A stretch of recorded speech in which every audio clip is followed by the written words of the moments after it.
Welcome to Telangana times news 24 స్వాగతం అండి. ఈరోజు సంగారెడ్డి జిల్లాకు సంబంధించి ముఖ్య వార్తలలో తీసుకున్నట్టయితే దిశ దినపత్రికలో సంగారెడ్డి జిల్లా పటంచెరు నియోజకవర్గం జిన్నారం మండలానికి సంబంధించిన వార్త. ఇక్కడ వచ్చేసి ఇది మొదటి పేజీలో జోరుగా నీటి దందా అనే ఒక చిన్న శీర్షికతో వార్త స్టార్ట్ అయిందండి. ఈ వార్త ముఖ్యంగా చూసుకున్నట్టయితే ప్రభుత్వ ఆదాయానికి గండి, పరోక్షంగా ప్రభుత్వానికి ఎప్పుడైతే నష్టం జరుగుతుందో అది ప్రజలకు జరిగే నష్టమే కాబట్టి దానికి సంబంధించిన వార్త అండి. జోరుగా నీటి దందా, రాత్రి పగలు తేడా లేకుండా అక్రమంగా నీటి తరలింపు, నిబంధనలకు విరుద్ధంగా పరిశ్రమలకు నీటి విక్రయాలు,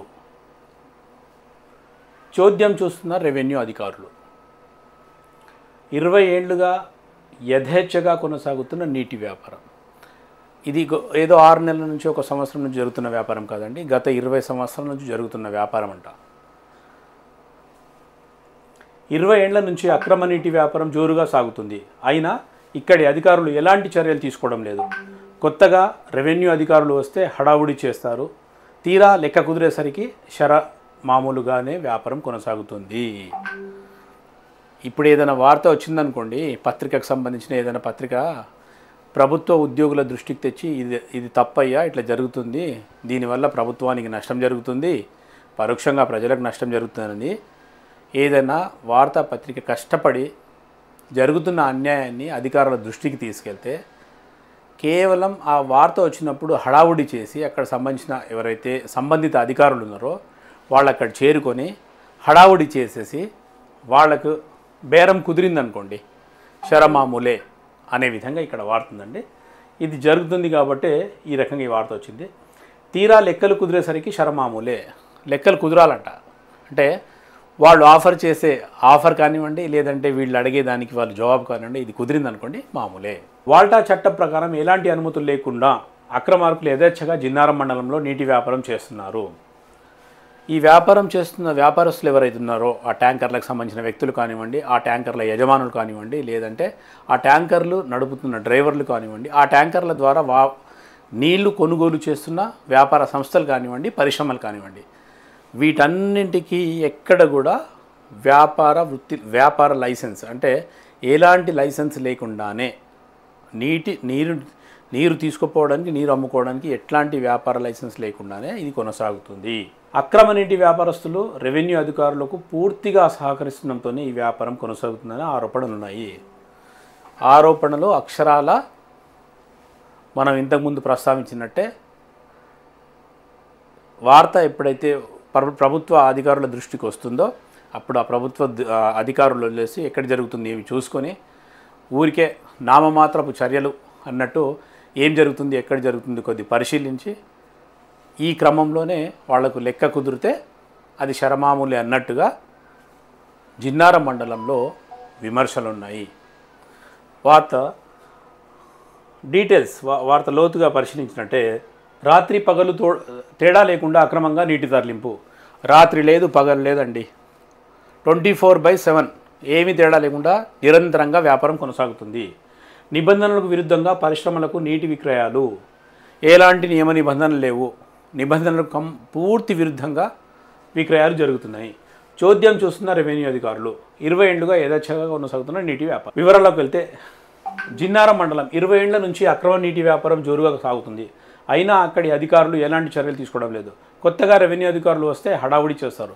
కొత్త రెవెన్యూగా ఎవరైనా ఒక తహసీల్దార్ ఉండి ఆయన కొనసాగుతున్న క్రమంలో, లేదంటే సంబంధిత అధికారులు ఎవరైతే ఉన్నారో వాళ్ళు కొనసాగుతున్న క్రమంలో వాళ్ళకి ట్రాన్స్ఫర్ అయ్యి వాళ్ళ స్థానచలం కలిగి ఆ స్థానంలో ఇంకెవరైనా అధికారులు వస్తే ఆ అధికారుల దృష్టికి ఇది పోతే ఊరికే మాత్రం ఒక హల్చల్ చేస్తారండి. మా దృష్టికి వచ్చింది, మేము చేయాలని అక్కడ కేవలం హడావుడి మాత్రమే చేస్తారు. తీరా లెక్కలు కుదిరేసరికి శరమామూలే, వ్యాపారం కొనసాగుతుంది. లెక్క కుదిరిందంటే మామూలు శరమామూలేనండి, ఇంతకుముందు మనం అనుకున్నట్టుగా. వాల్టా చట్టం ప్రకారం ఎలాంటి అనుమతులు లేకుండా అక్రమార్కులు యథేచ్ఛగా జిన్నారం మండలంలో నీటి వ్యాపారం చేస్తున్నారు. వాల్టా చట్టానికైతే తుంగలో తొక్కుతున్నారండి. ప్రతి మండలంలో ఆల్మోస్ట్ ఆల్ ఎన్ని మీరు సంగారెడ్డి జిల్లాకు సంబంధించి 4 డివిజన్లలో మీరు ఏ డివిజన్లలో ఏ మండలం కన్నా చూసుకోండి, దాంట్లో దాదాపుగా ఏదైనా అక్రమ వ్యాపారం జరుగుతుంది అంటే అది ఏ రెవెన్యూ పరిధిలోకి వస్తుందో ఆ రెవెన్యూ పరిధిలో దాదాపుగా అక్కడ ఉన్న ఒక తహసీల్దార్ కానివ్వండి, లేదంటే ఒక 10 మంది తహసీల్దార్లను తీసుకుంటే ఆ 10 మంది తహసీల్దార్లలో 5, 6, 7 మంది ఈ ఆరోపణల నుంచే ఈ ఆరోపణలు ఎదుర్కొంటున్న వ్యక్తులే. మరి ఆరోపణలు ఊరికే వస్తున్నాయా? నిజం అక్కడ జరగట్లేదా? వస్తున్నాయి, అక్కడ జరుగుతుంది కాబట్టి వస్తున్నాయి. దానికి మాత్రం వీళ్ళు హడావుడి చేస్తారు తప్ప చర్యలు శూన్యం. అదే క్రమంలో ఈ జిన్నారం మండలం కూడా వస్తుందండి. ఈ ఆరోపణ జిన్నారం మండలంలో అక్రమ నీటి వ్యాపారం 3 పువ్వులు 6 కాయలుగా కొనసాగుతుంది. జిన్నారం మండలంలో ఈ అక్రమ నీటి వ్యాపారం 3 పువ్వులు 6 కాయలనే చందంగా కొనసాగుతుందండి. అక్కడున్న ఆ మండలానికి సంబంధించిన రెవెన్యూ తహసీల్దార్ గారు ఏం చేస్తున్నారు, సంబంధిత అధికారులు ఏం చేస్తున్నారు, ఎలాంటి చర్యలు తీసుకుంటున్నారనే పెద్ద ప్రశ్న. ఏండ్ల కాలం నుంచి అక్రమ నీటి వ్యాపారం కొనసాగుతున్న రెవెన్యూ అధికారులు మాత్రం చూస్తూ ఊరుకుంటున్నారు. ఊరుకుంటున్నారంటే ఏమాత్రం వాళ్ళ సొంత లాభాలు లేనిది, లేదంటే వాళ్ళ సొంత ప్రయోజనం లేనిది చూస్తూ ఎవరు ఊరుకోరండి. ఎందుకు ఊరుకుంటారు చెప్పండి? అధికారం ఉంటుంది. ఒకవేళ వాళ్ళు ఏదన్నా కాదు అంటే ధిక్కరిస్తే వాళ్ళు పోలీస్ సపోర్ట్ తీసుకోవచ్చు. ఇవన్నీ ఉన్నప్పటికీ కూడా ఊరుకున్నారంటే వాళ్ళకి ఏదైనా సొంత ప్రయోజనం జరుగుతుంది అని అనుమానించక తప్పదండి. జిన్నారం మండలంలో గడ్డపోతారం, వావిలాల, కోర్లకుంట, నల్తూరు, కాజీపల్లి, బొల్లారం గ్రామాల్లో నీటి వ్యాపారం జోరుగా కొనసాగుతుంది. ఇన్ని గ్రామాల పేర్లు ఉన్నాయండి. ఇన్ని గ్రామాలలో యథేచ్ఛగా అక్రమ నీటి విక్రయాలు జరుగుతూనే ఉన్నాయి. అనుమతులు లేకుండా నీటి వ్యాపారం జరుగుతున్న రెవెన్యూ అధికారులు నీటి వ్యాపారులకు సహకరిస్తుండడంపై సర్వత్రా విమర్శలు వినిపిస్తున్నాయి. ఇది పరిస్థితి. అధికారులారా, మీరు ఆలోచించాలి. ప్రజలు ఊరికే విమర్శలు చేయరండి. ఎక్కడో ఏదో వాళ్ళు కళ్ళతో చూస్తే 1-2 సార్లు అనుభవం అయితేనే దానికి ప్రశ్నిస్తారు, విమర్శిస్తే ఆ విమర్శలు ఎంతవరకు నిజము కాదనేది మీరు మీరు ఆత్మపరిశీలన చేసుకొని కార్యరూపంలో మీరు చూపించాలి. ఈ విమర్శలు లేకుంటే ఇట్లానే మూటగట్టుకోవాల్సి వస్తుంది. నిబంధనలకు విరుద్ధంగా 1000 ఫీట్ల లోతుకు బోర్లు వేసి జనరేటర్లు ఉపయోగించి నీటిని బయటకు తీస్తుండడంతో భూగర్భ జలాలు పూర్తిగా అడుగంటుతున్నాయి. నియమ నిబంధనలు అయితే గాలికి వదిలేస్తున్నట్టే. ఎలాంటి నిబంధనలు లేకుండా 1000 ఫీట్ల లోతుగా బోర్లు వేస్తున్నారు. ఇది పరిస్థితి. దీంతో రైతులు తీవ్ర ఇబ్బందులు పడుతున్నారు. అక్రమంగా బోర్లు వేస్తున్న రెవెన్యూ స్థానిక అధికారులు పట్టించుకోవడం లేదు. అక్రమంగా బోర్లు వేస్తున్న స్థానిక సంబంధిత అధికారులు పట్టించుకోవట్లేదు అనేది ఈ వార్త అండి. మరి స్థానిక అధికారులు పట్టించుకుంటున్నారా లేదంటే ఈ వ్యాపారం ఇట్లా నిరంతరంగా సాగడానికి మీరు వాళ్లకు సహకరిస్తూ మీకు జరుగుతున్న ప్రయోజనాలు ఏంటో మీరు ప్రజలకు చెప్పాల్సిన అవసరం ఎంతైనా ఉంది. చర్యలు తీసుకోకపోవడానికి మీకున్న బలహీనతలు ఏంటో చెప్పాల్సి ఉంది. లేదంటే అసలు అక్కడ అట్లాంటిది ఏమీ జరగట్లేదు, ఇది ఊరికే వార్తలో నిజం లేదు అని మీరు ఖండిస్తే వార్తాపత్రికలు మీకు ఇక్కడ కనిపిస్తున్న ఏదైతే ఈ ఆధారం ఉందో దీనికి 10 రెట్లు వాళ్ళ దగ్గర ఎవిడెన్స్ ఉంది. అట్లాంటి ఎవిడెన్స్లో మీరు కాదని ఖండించగలిగితే అక్కడ జరుగుతలేదంటే అట్లా ఖండించండి. మీ నిశ్చలత ఏందో తెలుస్తుంది. అక్రమంగా నీటి వ్యాపారం కొనసాగిస్తున్న అక్రమార్కులు ప్రతి నెల లక్షల్లో ఆదాయాన్ని అర్చిస్తున్నారు. వీళ్ళేదో చిన్నగా వ్యాపారాలకు లేదంటే చిన్న అపార్ట్మెంట్లకు ఇండ్లకు వీళ్ళు నీళ్లు విక్రయించట్లేదండి. వీరు చిన్న పరిశ్రమలు భారీ పరిశ్రమల వరకు వీళ్ళు నీటి విక్రయాలు చేసుకుంటున్నారు అక్రమ. అందుకే లక్షల్లో వీళ్ళు గడిస్తున్నారండి. నీటిని ట్యాంకర్ల ద్వారా సరఫరా చేస్తూ అక్రమార్కులు సొమ్ము చేసుకున్నారు. పరిశ్రమల యజమాన్యాలు సైతం నిబంధనలు పట్టించుకోకుండా వ్యాపారస్తుల నుంచి నీటిని కొనుగోలు చేస్తున్నారు.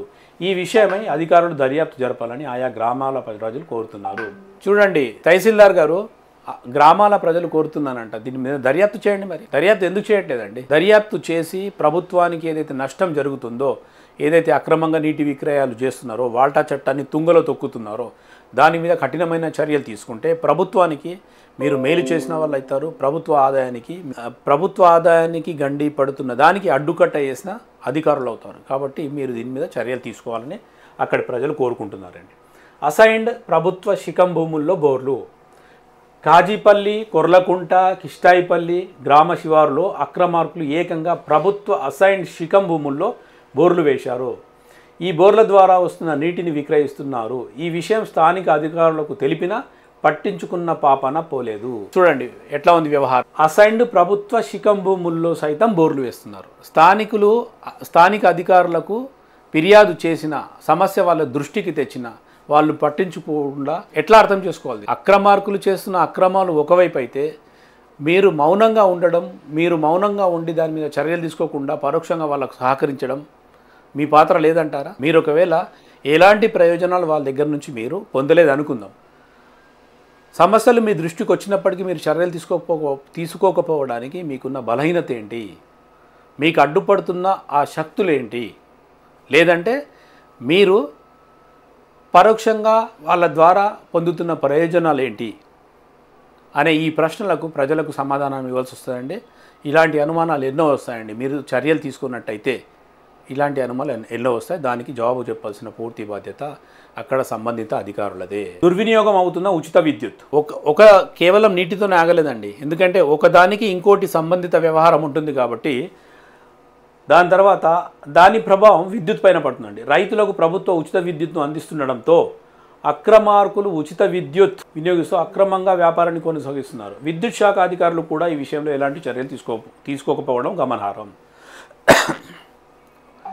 రెవెన్యూ శాఖ ఉద్యోగులు సంబంధిత అధికారులందరూ ఒకవైపు అంటే వాళ్ళు తానే అంటే వీళ్ళు తందానా అన్నట్టు ఎలక్ట్రిసిటీ డిపార్ట్మెంట్కి సంబంధించిన ఉద్యోగులు సైతం వాళ్ళకు పరోక్షంగా వాళ్ళు చేసే పనే చేస్తున్నారు. మేము ఇంత అంటే మేము మీకంటే ఏం తక్కువ కాదు అన్నట్టు ఎలక్ట్రిసిటీ ఉద్యోగులు కూడా ఇట్లా చేస్తున్నారనే విమర్శలు ఎలక్ట్రిసిటీ బోర్డు డిపార్ట్మెంట్ కూడా ఉంది. అది కూడా మీరు ఖచ్చితంగా దాని మీద కూడా మీరు స్పందించాలా, జవాబుదారీతనం ఉండాలి. విద్యుత్ శాఖ అధికారులు కూడా ఈ విషయంలో ఎలాంటి చర్యలు తీసుకోకపోవడం గమనార్హం. విద్యుత్ శాఖ అధికారులు కూడా అక్రమార్కులతో కుమ్మక్కయ్యారని స్థానికులు ఆరోపిస్తున్నారు. ఈ ఆరోపణలకు మీరు జవాబు చెప్పండి, మీ సచ్ఛిలత చాటుకోండి. అక్కడ నిప్పు లేనిదే పొగరాదు అన్నట్టు మీరు ఇట్లాంటి చేయకుండా గత 20 సంవత్సరాల నుంచి ఈ ట్రాక్ రన్ అవుతుంది అంటే సమాజం సిగ్గుతో తలదించుకోవాలండి. అక్రమార్కులకు కుమ్మక్కారని స్థానికులు ఆరోపిస్తున్నారు. నిబంధనలకు విరుద్ధంగా అక్రమనీటి వ్యాపారం చేస్తున్న వారిపై అధికారులు తగిన చర్యలు తీసుకోవాలని ఆయా గ్రామాల ప్రజలు కోరుతున్నారు. ఈ విషయమై జిల్లా కలెక్టర్ స్పందించాలని డిమాండ్ ప్రజల నుంచి వినిపిస్తుంది. దిశ పేపర్లో పూర్తి వివరాలతో గ్రామాలు ఎక్కడెక్కడ గ్రామాల్లో జరుగుతున్నాయి, ప్రభుత్వ భూముల్లో జరుగుతున్నాయా, ప్రైవేట్ భూముల్లో జరుగుతున్నాయా, విక్రయాలు చేస్తున్న వ్యక్తులు ప్రైవేట్ వ్యక్తుల, విక్రయం చేస్తుంది ఎవరు, కొనుగోలు చేస్తుంది ఎవరు, అడ్డదారిలో కొంటున్నారా లేదంటే వాళ్ళు అనుమతులు పొంది వాళ్లకు సంబంధించిన ప్రభుత్వ అనుమతులు పొంది అమ్ముతున్నారా అనేది స్పష్టంగా ఇంత వివరంగా ప్రభుత్వం దృష్టికి తీసుకొచ్చింది. అయినప్పటికీ ప్రభుత్వ అధికారులు దీని మీద స్పందించకుండా అట్లా వార్త వచ్చింది ఇట్లా పట్టించుకోము ఇట్లాంటి చాలా వస్తాయని కనుక మీరు అట్లాగే ఉంటే ఖచ్చితంగా మీ పైన శాఖాపరమైన చర్యలు మీ పై అధికారులు ఈరోజు కాకుండా రేపు తీసుకోవాల్సిన పరిస్థితులు వస్తాయి. కాబట్టి తస్మాత్ జాగ్రత్త. ప్రజలకు అన్యాయం జరుగుతుంది, ప్రభుత్వానికి ఆదాయానికి గండి పడుతుంది. ప్రభుత్వ ఆదాయానికి గండి పడితే పరోక్షంగా ప్రజలకే నష్టం. కాబట్టి ప్రభుత్వ ఉద్యోగులు సంబంధిత ఉద్యోగులు ఎవరైనా సరే అక్కడున్న గ్రామస్థాయి ఉద్యోగులు కావచ్చు, మండల స్థాయి ఉద్యోగులు కావచ్చు, లేదంటే జిల్లా స్థాయి వారి పై అధికారులు జిల్లా స్థాయి అధికారులు కావచ్చు, ఈ విషయంపై స్పందించి వెంటనే ఈ అక్రమాలకు అడ్డుకట్ట వేస్తారని ప్రజల పక్షాన తెలంగాణ టైమ్స్ న్యూస్ 24 ఆశిస్తుందండి. మీరు చర్యలు తీసుకుంటారనే ఆశిస్తుంది. మరిన్ని తాజా వార్తలపై ప్రజల పక్షాన ప్రశ్నిస్తూ ప్రజా సమస్యలపై ప్రజా గొంతుకగా వేరొక సమస్యపై మళ్ళీ కలుసుకుందాం. జై హింద్.